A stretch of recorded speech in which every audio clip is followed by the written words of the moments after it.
Nah, saya tadi utang pertanyaan sama Bung Ferry ini belum selesai tadi. Tadi Anda mention kepala PCO. Kinerjanya seperti apa sebenarnya?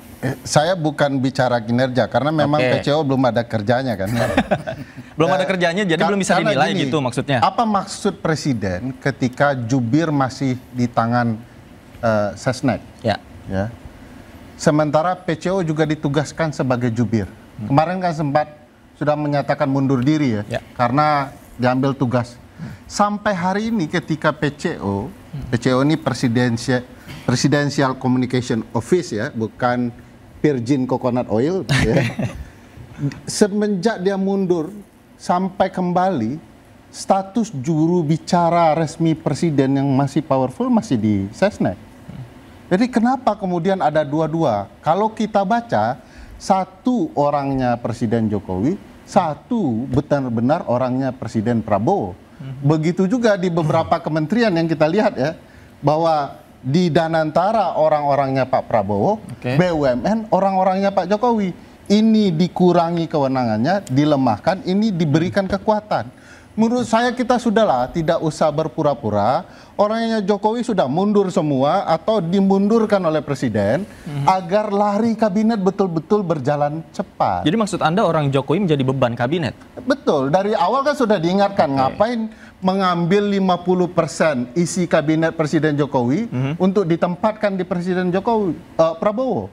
Aroma dan teksturnya kan berbeda. Cara kemudian diolahnya juga harus berbeda. Harusnya Presiden Prabowo sedari awal sudah tegas bahwa orang-orang saya, ini pemerintahan saya dan bergerak dengan cara-cara saya.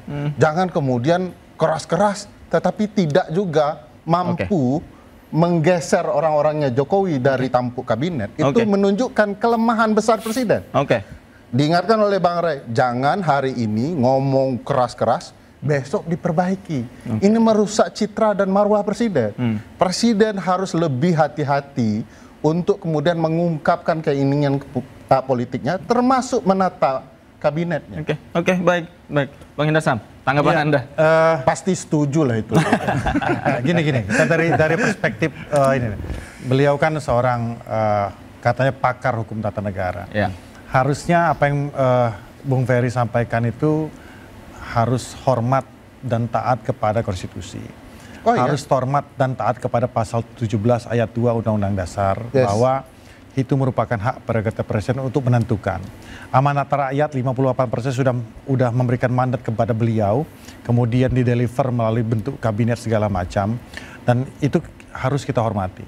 Dari sisi perspektif hukum tata negara sebenarnya harusnya tidak etis lah kita menyampaikan Pak Presiden harus begini, nggak boleh orang-orang Jokowi ya segala macam. Karena balik lagi, itu hak beliau.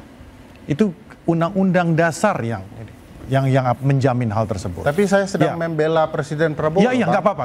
Saya mengatakan Presiden Prabowo harus dihormati, jangan ada intervensi mantan presiden atau siapapun. Saya melihat dari perspektif Undang-Undang Dasar dan Konstitusi kita. Ya, pasal 17. Pasal 17 ayat 2. Nanti dulu. Jadi ini pembantu Presiden Prabowo, bukan pembantu Presiden Jokowi loh. Karena gini, sorry. Tapi orang konstitusional orang kadang-kadang ya kan menyanjung itu untuk menjatuhkan. Kan kita nggak ngerti juga ya kan itu dalam politik kita. Jadi satu-satunya masalah saya dengan Presiden Prabowo hanya soal terlalu militeristik dan terlalu sering ke luar negeri. Sisanya dia masih punya waktu memperbaiki banyak hal. Tadi katanya kan juga membela Pak Prabowo tadi katanya. Itu kan katanya. Ya, Anda melihatnya gimana nih? Kan tidak seperti itu. Kan jadi kita lihat buruk di karena kan setiap statement itu tidak hidup di ruang hampa. Apa yang dikatakan Rereng Kuti atau kan Ferry Amsari itu tidak hidup di ruang hampa. Saya berharap Bang Hendarsam itu ada latar belakang alasannya apa? Tulus saja. Apa keberatan Bung Hendarsam atas usulan Bung Ferry terkait dengan meresapel semua menteri yang berhubungan dengan Pak Jokowi? Keberatan Bung Hendarsam tidak ada keberatan. Bang Rey harus tahu bahwa ya kan apa yang Anda sampaikan itu, pikiran Anda itu jangan Anda paksakan ke Pak Prabowo. Enggak, Bang, ini saya itu. Bang, boleh saya kasih contoh tulus dan nanti saya jelaskan masalah pasal 17, Bang, bahwa presiden dibantu oleh menteri-menteri. Menteri-menteri itu bertanggung jawab dan baik diangkat maupun diberhentikan oleh presiden. Pertanyaan saya, Bang, ketika ada menteri-menteri yang bilang Jokowi adalah bos saya, gimana perasaan abang sebagai enggak juga, enggak orangnya Prabowo? Makanya pertanyaannya, makanya pertanyaannya, apa keberatan Bung Hendar Sam pada usulan saudara Bung Ferry? Itu usulan, bukan dijawab Bung Hendar Sam. Mengusulkan supaya keberatan nggak terhadap usulannya Bung Ferry? Meresapel menteri-menteri yang biar dijawab dulu. Dalam kerangka konstruktif saya sepakat. Di dalam konstruktif ini kan, tapi kita harus pilih yang mana yang konstruktif dan yang tidak. Kan begitu dulu, ya kan? Yang konstruktif. Nah, kita balik lagi bahwa kita harus hormati, ya kan? Pilihan beliau terhadap tersebut, ya kan? Kalau Rena Kuti ini, setiap pemikiran beliau dia pengen paksakan ke Pak Prabowo. Dan dari dulu seperti itu. Kita punya dasar apa? Paksakan apa usulan? Usulan atau paksakan ini? Rakyat ini nggak mungkin memaksa presiden. Bukan rakyat. Rena Kuti ketika saya mengatakan harus Pak begini, Prabowo harus begini, Prabowo harus begitu. Mengusulkan. Meskipun bahasanya Pak Presiden reshuffle. Dan tadi juga Bung Hendar Sam juga sepakat tadi. Yang bisa memaksakan itu adalah justru presiden. Oke, baik. Masukan itu kita terima. Jadi Pak Prabowo pasti udah dari sebelum seorang Bang Rena Kuti dan Ferry Amsari itu mengatakan itu, beliau pasti sudah tahu lah. Pasti sudah tahu dan pasti sudah mendengar masukannya begitu. Itu kan udahlah selesai. Apa keberatan Bung Hendar Sam atas usulan Bung Ferry agar Pak Prabowo mereshuffle saja? Tadi sudah dijawab katanya. Sepakat sebenarnya. Sebenarnya sepakat. Tadi sudah dijawab. Sepakat. Sekarang Hendar Sam sepakat atas usulan Bung Ferry supaya menteri-menteri dari yang berhubungannya Pak Jokowi itu direshuffle. Hormati konstitusi, Bang Rey.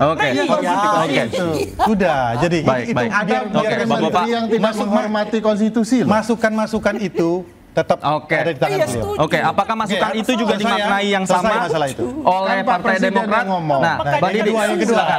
Saya berikan kesempatan, kita berikan kesempatan, Bung Didi. Saya kira memang kita harus patuhi konstitusi ya. Tentu kalau ada pemikiran-pemikiran publik ya, akademisi dan sebagainya, ada kritikan-kritikan, harus kita dengar juga menurut saya ya. Jadi menurut hemat saya tentu saya nggak melihat reshuffle atau tidak reshuffle, melihat orangnya Prabowo atau Jokowi bukan urusan saya. Bagi saya yang penting profesional. Kalau profesional itu tentu bisa mencapai target program prioritas nasional Presiden Prabowo, lalu penggunaan anggaran yang efektif dan efisien.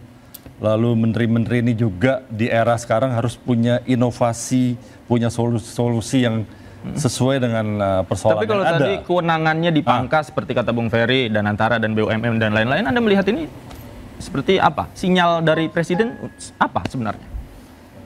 Kalau saya pikir kita lihat dulu Danantara ini ya, kita kan berharap semua kan ya.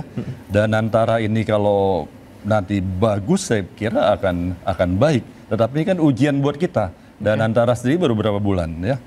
Kita berharap sehingga tentu kami semua berharap Danantara ini benar-benar profesional dan bisa sebagai pengganti kalau dulu ada Menek BUMN ya.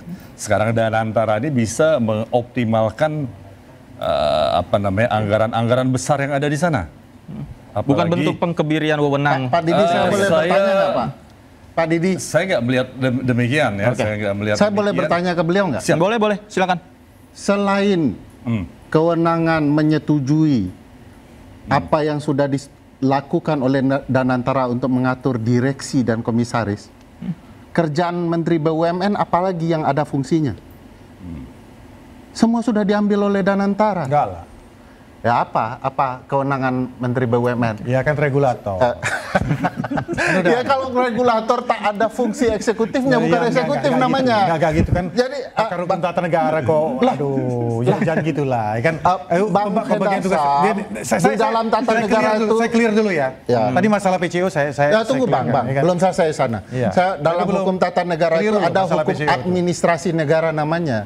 Kalau dalam hukum administrasi terlalu banyak fungsi, ada fungsi tidak berguna, itu malah memperlambat kerja. Pak Presiden tidak ingin lambat. Ini Menteri BUMN selain ngurus PSSI, Apalagi Bang, ini yang membuat lambat bekerja. Nih kadang-kadang teman-teman istana ini tidak mau dikasih tahu dan faktanya begitu. Konsep hukum tata negaranya pasal 17, menteri-menteri ada yang tidak menghormati presiden, eksplisit mengatakan ada dualisme. Lalu ada yang tidak bekerja, cuma ngurus organisasi lain di luar, ya ganti saja. Bahkan menurut saya, Menteri Keuangan juga gagal, hutang kita bertambah banyak dan segala macam perlu diperbaiki. Banyak yang disebut oleh Bung Ferry, nanti kita jawab satu persatu, pemirsa jangan kemana-mana, kami segera kembali.